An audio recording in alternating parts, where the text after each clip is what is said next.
In the bustling streets of Ouagadougou, Burkina Faso, a man named Ibrahim Traoré walked with purpose. He wasn't someone who sought the spotlight, nor did he crave fame or recognition. Instead, he was a man driven by an unwavering sense of duty. For years, Ibrahim had dedicated his life to serving others, working tirelessly in international relations and humanitarian efforts. His sharp mind and honest nature earned him respect among colleagues, though he preferred to stay behind the scenes, quietly doing his job without fanfare. Ibrahim grew up in a modest household, where his parents instilled in him the values of hard work, integrity, and compassion. From a young age, he dreamed of making a difference, not just for his own community but for people around the world. As he grew older, this dream took shape through education and experience.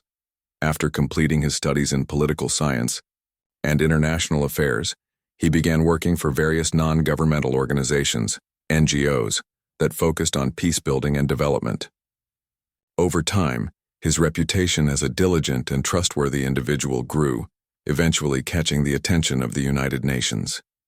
It was no small feat when Ibrahim received an invitation to join the United Nations Oversight Committee.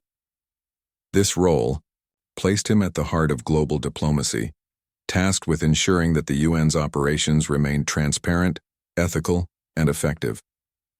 It was a position of immense responsibility, requiring someone with not only intelligence but also moral courage. And Ibrahim proved himself more than capable. He traveled to some of the most challenging regions on Earth, places torn apart by war, poverty, and political instability, to evaluate how aid programs were being implemented and whether they truly benefited those in need. Despite the difficulties of his work, Ibrahim found fulfillment in knowing that his efforts contributed to creating a better world. Yet even the most committed individuals can be tested by unforeseen challenges. For Ibrahim, that test came unexpectedly during an assignment in West Africa in late 2022. What started as a routine investigation into alleged corruption within a humanitarian aid program soon revealed something far more sinister. The mission seemed straightforward enough at first. There had been whispers of mismanagement and embezzlement involving funds meant to provide food, medicine, and shelter to displaced families. Such allegations weren't uncommon in areas plagued by conflict. So Ibrahim approached the case methodically, gathering evidence and speaking with local leaders and beneficiaries. But as he dug deeper, he began noticing inconsistencies that didn't add up. Some of the so-called UN workers assigned to oversee the aid distribution seemed unfamiliar to the locals. Villagers described them as outsiders who rarely interacted with the community and often disappeared for days at a time. Curiosity piqued, Ibrahim decided to investigate further.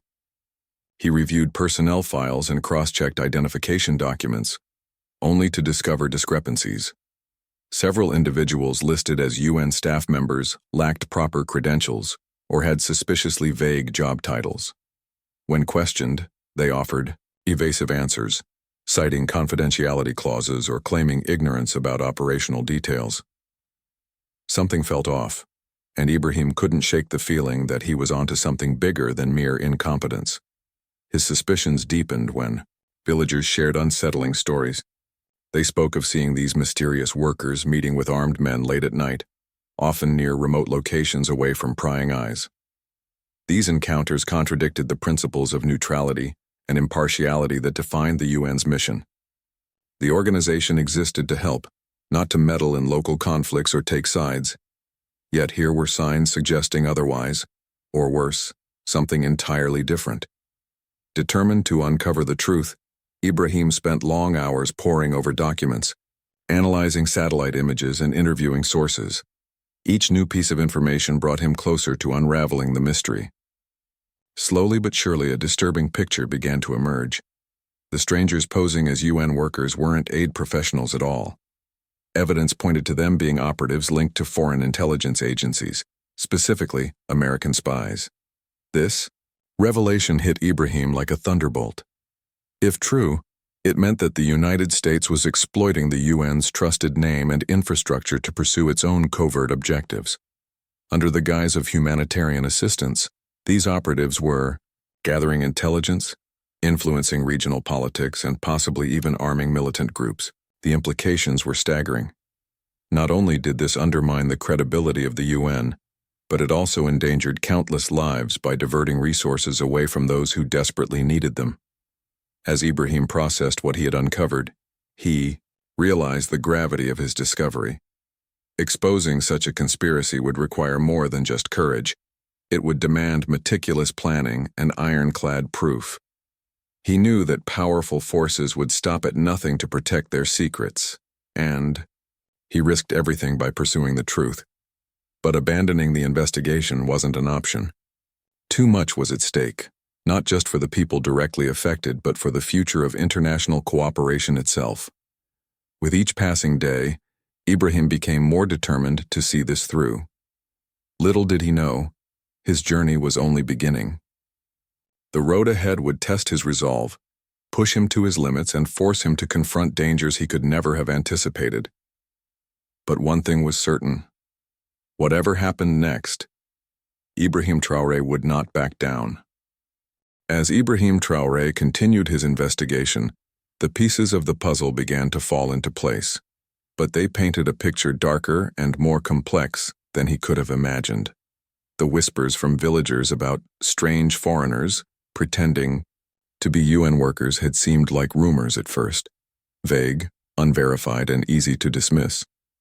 But as Ibrahim delved deeper, those whispers transformed into a chilling reality that demanded his full attention. The first major breakthrough came when he visited a small village near the border of Burkina Faso and Mali.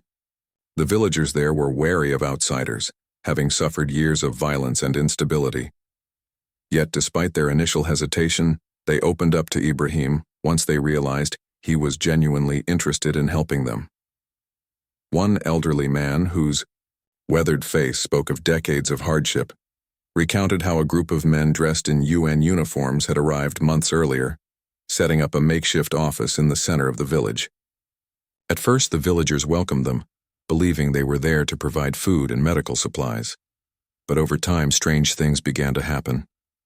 They didn't act like other aid workers, the old man said, leaning forward on his cane. They never helped us with our crops or talked to our children. Instead, they stayed to themselves, always whispering and looking around like they were afraid someone would see them. What struck Ibrahim most was the detail about nighttime meetings. Several villagers claimed to have seen these men leaving the village under cover of darkness, heading toward the dense forests where armed groups were known to operate. When asked why they thought the men went there, no one had a clear answer, but fear lingered in their eyes. For people who had already endured so much suffering, the presence of outsiders behaving suspiciously was enough to spark panic. Determined to verify these accounts, Ibrahim decided to follow up on every lead. He began by cross-referencing the names and identification documents of the individuals stationed in the region. Using official UN databases, he discovered glaring irregularities. Some of the supposed aid workers had been assigned to multiple locations simultaneously, an impossibility given the demanding nature of humanitarian work. Others lacked proper clearance or had incomplete personnel files. It was as if someone had hastily fabricated their identities to fit the role. But it wasn't just paperwork that raised red flags. Satellite imagery provided another crucial clue. By analyzing photos taken over several months, Ibrahim noticed unusual patterns of movement near the villages where the suspicious operatives had been reported. Vehicles marked with UN insignias traveled frequently to remote areas far from any established aid distribution points. In some cases, these vehicles appeared to rendezvous with unmarked trucks which then disappeared into the wilderness. The timing and location of these exchanges suggested something far more sinister than humanitarian logistics. To gather more concrete evidence, Ibrahim started conducting discreet interviews with local informants. Many were reluctant to speak, fearing retaliation from powerful forces beyond their understanding. But others, emboldened by Ibrahim's sincerity, shared critical details. One young farmer described overhearing fragments of conversation between two men who identified themselves as UN staffers. They spoke in hushed tones about assets and targets, using language that sounded military rather than humanitarian. Another source mentioned seeing crates labeled as medical supplies being unloaded from a truck, only for the contents to later emerge as weapons during a raid by insurgents. Each new revelation deepened the mystery and the danger. Ibrahim knew he was treading on dangerous ground. Whoever these men were, they clearly didn't want their activities exposed. Yet what truly shocked him was the scale of the operation. This wasn't an isolated incident confined to a single village or region. As he expanded his search, he found similar patterns emerging in neighboring countries like Niger and Chad. Reports of suspicious behavior among UN personnel surfaced repeatedly, often accompanied by accusations of espionage and covert operations. Through painstaking research and collaboration with trusted contacts within the UN system, Ibrahim uncovered a disturbing connection. Many of the operatives masquerading as aid workers were linked to American intelligence agencies. Classified documents leaked to him by a whistleblower confirmed the worst, that the United States had embedded agents within UN missions to gather intelligence on regional governments, monitor insurgent groups, and even manipulate political dynamics to serve its own interests. These agents exploited the UN's reputation for neutrality to gain access to sensitive areas, all while undermining the organization's core mission of peace and development. The implications of this discovery weighed heavily on Ibrahim. On one level, it explained the bizarre behaviors and inconsistencies he had observed. But on another, it represented a betrayal of trust on a massive scale. The United Nations was founded to promote cooperation and prevent conflict, yet here it was being used as a tool for clandestine agendas. Worse still, the deception endangered countless lives. Resources meant to feed starving families and heal wounded soldiers were being diverted to fund covert operations. Villagers caught in the crossfire of proxy wars had no idea that the very people claiming to help them might actually be prolonging their suffering. Despite the mounting evidence, Ibrahim faced a daunting challenge: how to expose the truth without putting himself, or innocent bystanders, at risk. He knew that going public prematurely could trigger violent reprisals. Powerful nations like the United States wouldn't take kindly to having their secrets aired for the world to see. Moreover, the UN itself might try to suppress the scandal to protect its image, potentially sacrificing whistleblowers like Ibrahim in the process. Faced with these risks, Ibrahim resolved to proceed cautiously. He compiled his findings into a secure digital archive, encrypting the data and storing it in multiple locations to ensure it couldn't be destroyed.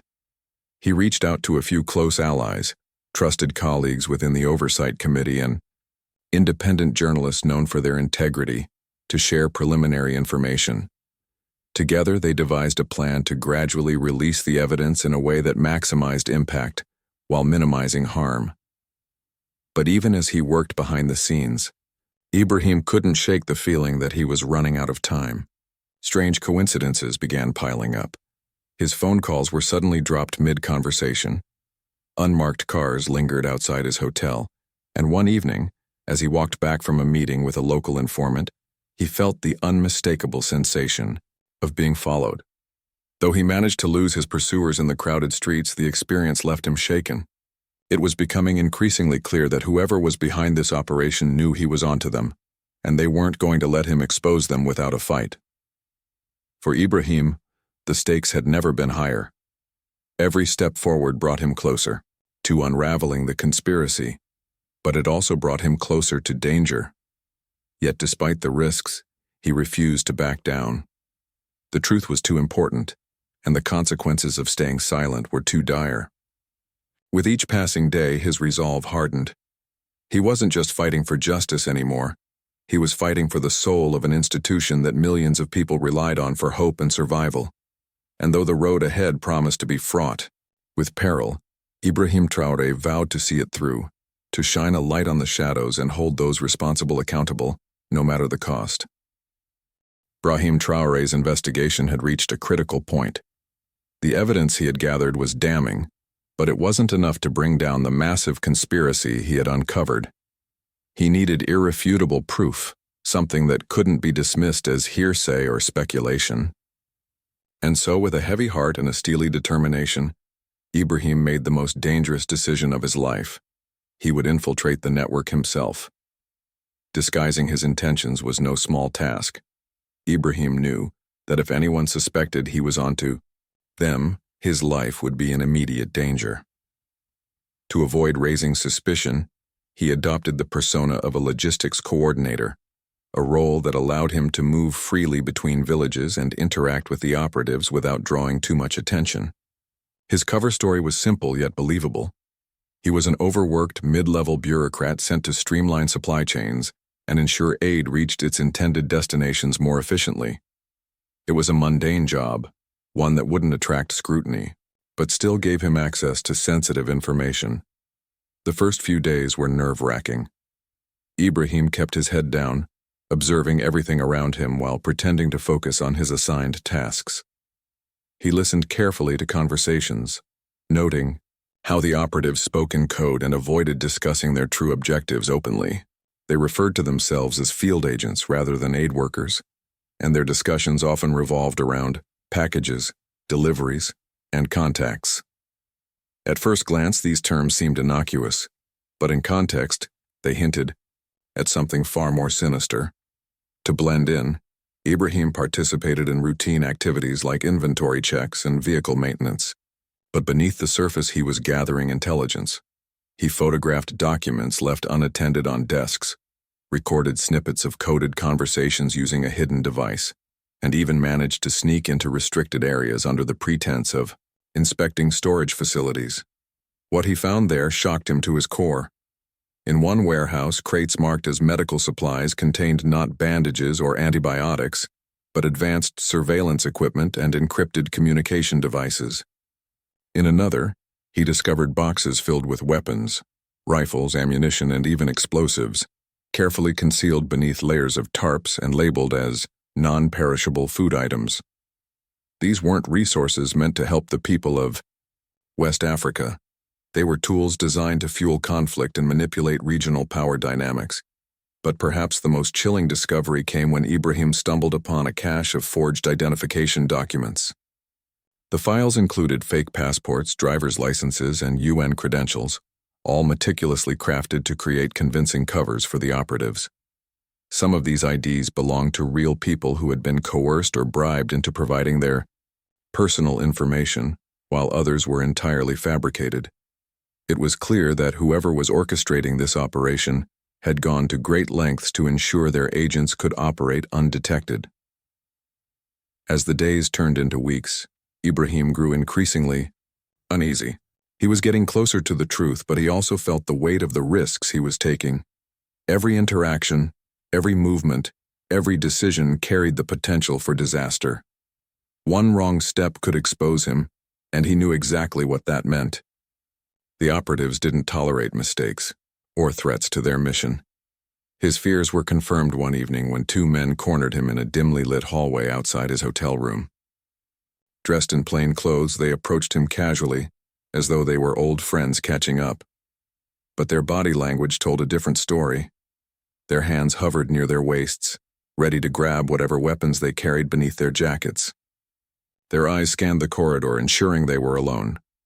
"Ibrahim," one of them said in a low, steady voice, his American accent unmistakable. "We've heard you've been asking a lot of questions lately. Curiosity can be dangerous, especially in places like this." The other man nodded, adding, "You're a smart guy. You know how these things work. Back off and everyone walks away happy. Keep digging and, well, let's just say accidents happen." Though his heart raced, Ibrahim forced himself to remain calm. He feigned confusion, shrugging nonchalantly. "I don't know what you're talking about," he replied, trying to sound dismissive. "Just doing my job." For a moment, the two men stared at him, their expressions unreadable. Then, without another word, they turned and walked away, leaving Ibrahim trembling in their wake. He knew then that he had pushed too far, but retreating was no longer an option. If anything, the encounter only strengthened his resolve. He couldn't let fear dictate his actions, not when so many lives depended on exposing the truth. Realizing that his time was running out, Ibrahim decided to act quickly. He smuggled his findings to a trusted colleague based in Europe, someone with the resources and connections to disseminate the information safely. Using encrypted channels, he transferred photos, recordings, and documents, ensuring that multiple copies existed in secure locations. Once the transfer was complete, he deleted all traces from his devices, erasing any evidence that could link him to the investigation. Back home in Burkina Faso, rumors of Ibrahim's discoveries began to spread. Word traveled fast in a world connected by social media and 24-hour news cycles. Journalists and activists picked up on the whispers, amplifying calls for accountability.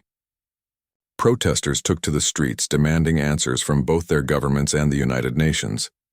The scandal, though still shrouded in secrecy, was beginning to take shape in the public consciousness.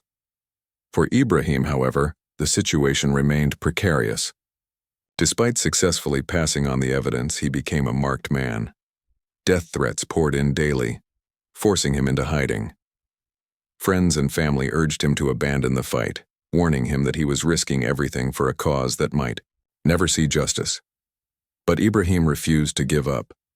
He continued to speak out through anonymous statements and encrypted interviews, determined to keep the pressure on those responsible.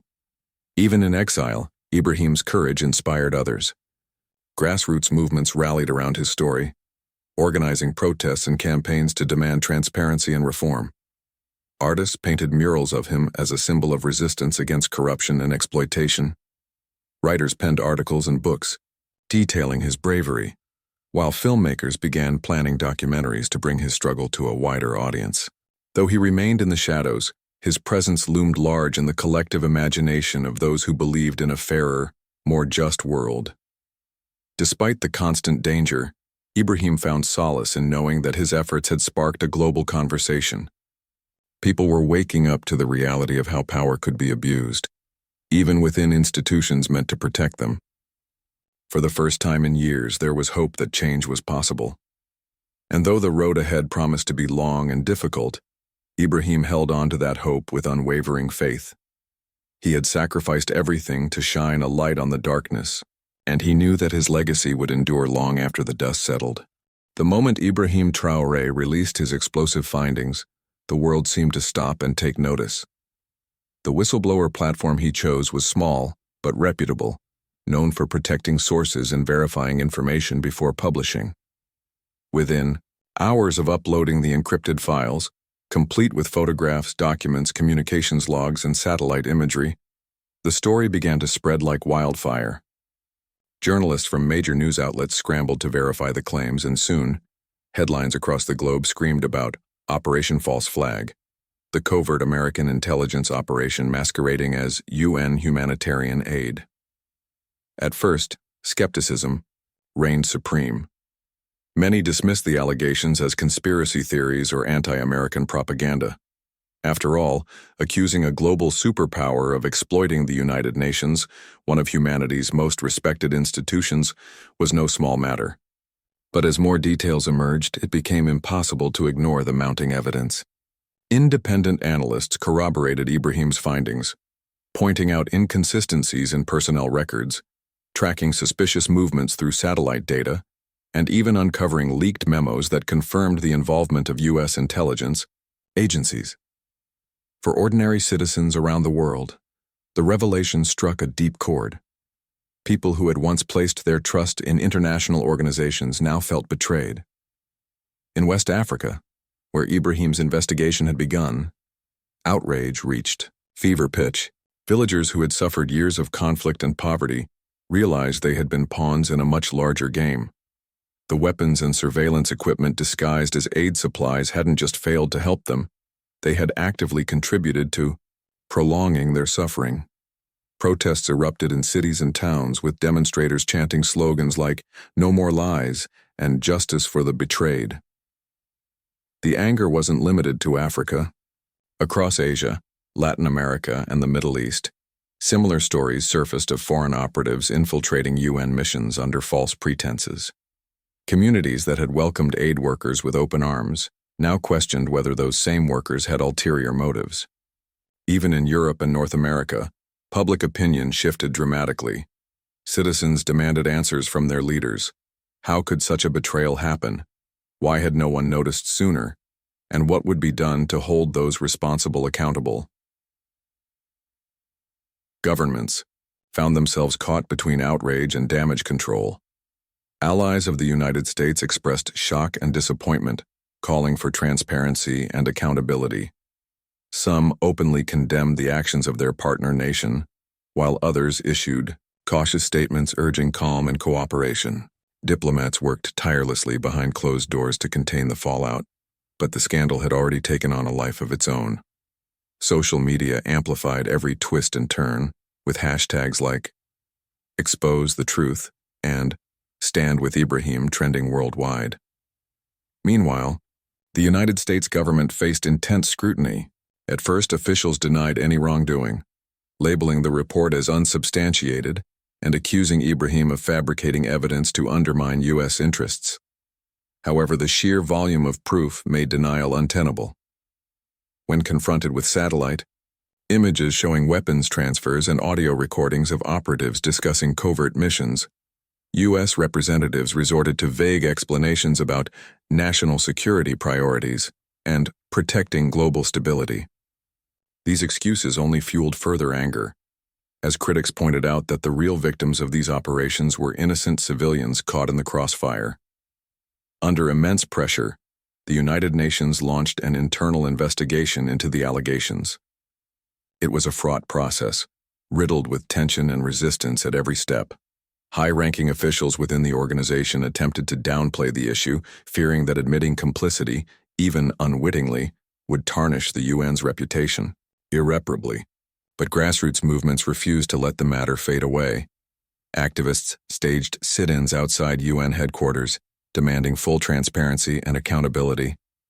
Lawyers filed lawsuits on behalf of affected communities, seeking reparations for the harm caused by the misuse of resources. Amidst the chaos, Ibrahim remained both celebrated and vilified. To many, he was a hero, a man who had risked everything to expose corruption and stand up for justice. Books were written about his bravery, and murals depicting his likeness appeared on walls in cities around the world. Yet not everyone viewed him favorably. Critics accused him of endangering lives by revealing classified information, while others claimed he had overstepped his role as an investigator. Death threats continued to pour in, forcing him to live in hiding, constantly looking over his shoulder. Despite the risks, Ibrahim refused to stay silent. Through encrypted interviews and anonymous statements, he spoke directly to the people, urging them to demand accountability and reform. "This is not just about me," he said in one widely shared message. "It's about ensuring that no one can exploit the trust we place in institutions meant to protect us. We must fight for transparency, for honesty, and for a better future." His words resonated deeply, inspiring countless individuals to join the movement. Grassroots organizations sprang up overnight, organizing rallies, petitions, and awareness campaigns. Artists created songs, poems, and films dedicated to Ibrahim's cause, spreading his message to audiences far beyond the reach of traditional media. Even celebrities and influencers joined the chorus, using their platforms to amplify calls for change. As the weeks turned into months, the pressure on governments and international bodies became overwhelming. Facing unprecedented public backlash, the United States quietly recalled dozens of operatives stationed abroad, though it stopped short of issuing a formal apology. Several high-ranking UN officials implicated in the cover-up were dismissed, and reforms were introduced to strengthen oversight and prevent similar incidents in the future. While some criticized these measures as insufficient, others saw them as a crucial first step toward rebuilding trust. For Ibrahim, however, the victory was bittersweet. Though his bravery had sparked a global reckoning, he remained unable to return to his normal life. The threats against him showed no sign of abating, and he knew that powerful forces still sought to silence him permanently. Yet even in exile, he found peace in knowing that his efforts had ignited something greater than himself, a collective awakening to the importance of integrity, accountability, and justice. And so, as the dust began to settle, Ibrahim's story took on a mythic quality. He became a symbol of hope for those who believed in the possibility of change, a reminder that even in the face of overwhelming odds, one person's courage could shine a light in the darkest corners of power. His legacy lived on, not just in the pages of history books, but in the hearts of those who dared to dream of a better world. Months had passed since the world first learned of Ibrahim Traoré's explosive revelations. The scandal that began as a whisper in a remote West African village had grown into a global reckoning, shaking the foundations of international diplomacy and forcing nations to confront uncomfortable truths about power, trust, and accountability. While the initial shockwaves had subsided, the ripple effects continued to shape politics, activism, and public discourse around the globe. For Ibrahim, however, the aftermath was far from peaceful. Though his bravery had sparked a movement, it came at a tremendous personal cost. Living in exile, he remained separated from his family, friends, and the life he once cherished. His days were spent moving between safe houses, constantly changing locations to evade those who still sought to silence him. Despite the precautions, danger lurked everywhere. Every knock on the door, every unfamiliar face sent a jolt of fear through him. Yet even in this state of perpetual uncertainty, Ibrahim found moments of solace. He knew that his actions had ignited something bigger than himself, a fire that couldn't be extinguished. The impact of his work was undeniable. In Burkina Faso, where his journey had begun, communities rallied around his story. Murals of Ibrahim adorned walls in bustling markets and quiet villages alike, depicting him as a symbol of resistance against corruption and exploitation. Songs were composed in his honor, their lyrics echoing themes of courage and justice. Children sang them in schools, while elders recounted his story during gatherings, ensuring that future generations would remember his sacrifice. Grassroots movements inspired by his example sprang up across Africa, organizing protests, educational campaigns, and advocacy efforts aimed at holding governments and international organizations accountable.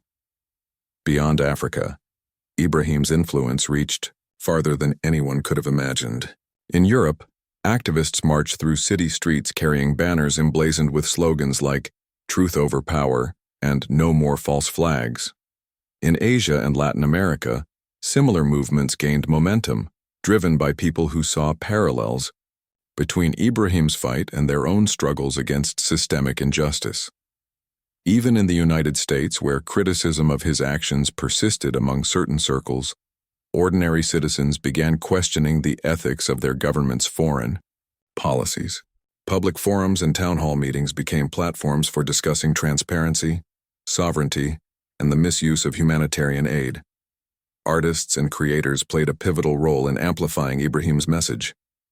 Filmmakers produced documentaries, chronicling his investigation, blending real footage with dramatized reenactments to bring his story to life. Writers penned novels and biographies exploring the moral complexities of his choices, while poets wove his legacy into verses that resonated with audiences worldwide.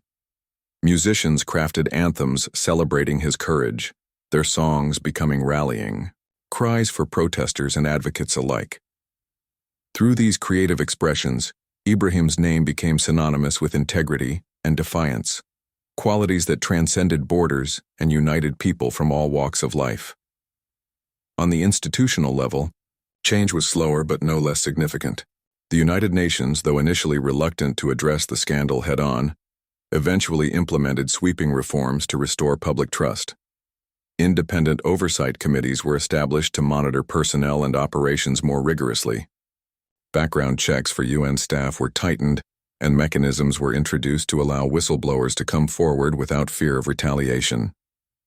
Though critics argued that these measures didn't go far enough, they marked a crucial step toward greater accountability within the organization. For its part, the U.S. government faced ongoing scrutiny over its role in the scandal. While officials' apologies remained elusive, internal investigations led to the dismissal of several high-ranking intelligence officials implicated in the operation. Congress held hearings to examine how such abuses of power could occur, sparking heated debates about the balance between national security and ethical conduct. Some lawmakers proposed legislation to regulate covert activities abroad, though progress was slow and contentious. Nonetheless, the mere fact that these discussions were taking place reflected a shift in public consciousness. one driven largely by Ibrahim's unwavering pursuit of truth. Despite these developments, Ibrahim understood that justice was never truly complete. Powerful forces still resisted meaningful reform, and the scars left by years of deception ran deep.